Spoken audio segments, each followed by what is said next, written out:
Jarhead 3. The Siege. 1. The film opens in a tense Middle Eastern capital, where the U.S. Embassy stands as a fragile symbol of diplomacy amid rising unrest. Staff Sergeant Evan Albright, a disciplined but battle-hardened Marine, arrives with his unit to provide security during a volatile period of protests. As crowds swell outside the embassy walls, Albright senses that this assignment will not be the quiet posting command promised. His instincts tell him that danger is closer than anyone wants to admit. 2. Inside the embassy, Albright meets Ambassador Patterson, a seasoned diplomat who believes restraint and negotiation are the keys to survival. While the Marines prepare defenses and run drills, the ambassador insists on minimizing their presence to avoid provoking the locals.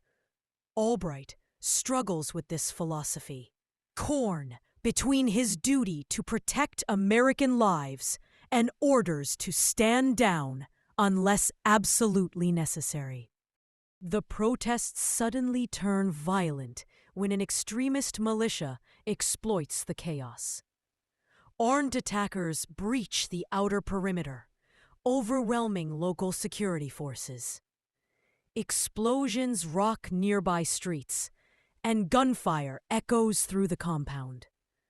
Albright and his team immediately move into combat positions, sealing corridors and evacuating civilians as panic spreads throughout the embassy. 4. Cut off from immediate military backup, the Marines realize they are on their own. Communications are unreliable, and evacuation options are limited. Albright takes command of a small squad, including the sharpshooting but reckless Morales and the calm, methodical Thompson. Together, they fortify key choke points, turning office spaces into makeshift defensive strongholds. As the siege intensifies, the attackers attempt multiple breaches, testing the Marines' resolve. Albright leads counter-maneuvers through smoke-filled hallways, engaging in brutal close-quarters combat. Each decision carries life or death consequences, and the weight of responsibility begins to show on his face. Despite fear and exhaustion, the Marines hold their ground. 6. Inside a secure room, Albright clashes again with Ambassador Patterson, who urges negotiation with the attackers to save hostages. Albright argues that the militia cannot be trusted, and that surrender would endanger everyone. The debate highlights the central conflict of the film: diplomacy versus force, ideals versus survival under fire. When the attackers detonate explosives near the embassy's main entrance, casualties mount. Morales is wounded while covering civilians, and Albright risks his life to drag him to safety. The moment reinforces the Marines' bond and their unspoken code. No one gets left behind. Under relentless pressure, Albright's leadership becomes the unit's greatest weapon. Hark! Intelligence finally reveals the attackers' plan to assassinate the ambassador and broadcast it globally. With time running out, Albright organizes a daring maneuver to relocate Patterson to a safer wing while drawing enemy fire away.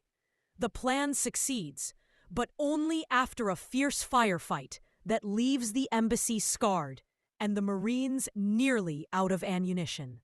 Just as defeat seems inevitable, Allied forces arrive, pushing back the militia and securing the compound.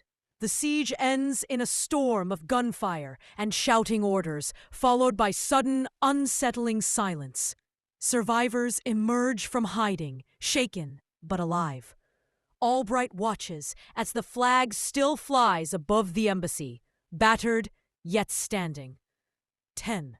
In the aftermath, the Marines prepared to depart, carrying both pride and emotional scars. Ambassador Patterson thanks Albright, acknowledging that diplomacy survived only because of the Marines' sacrifice.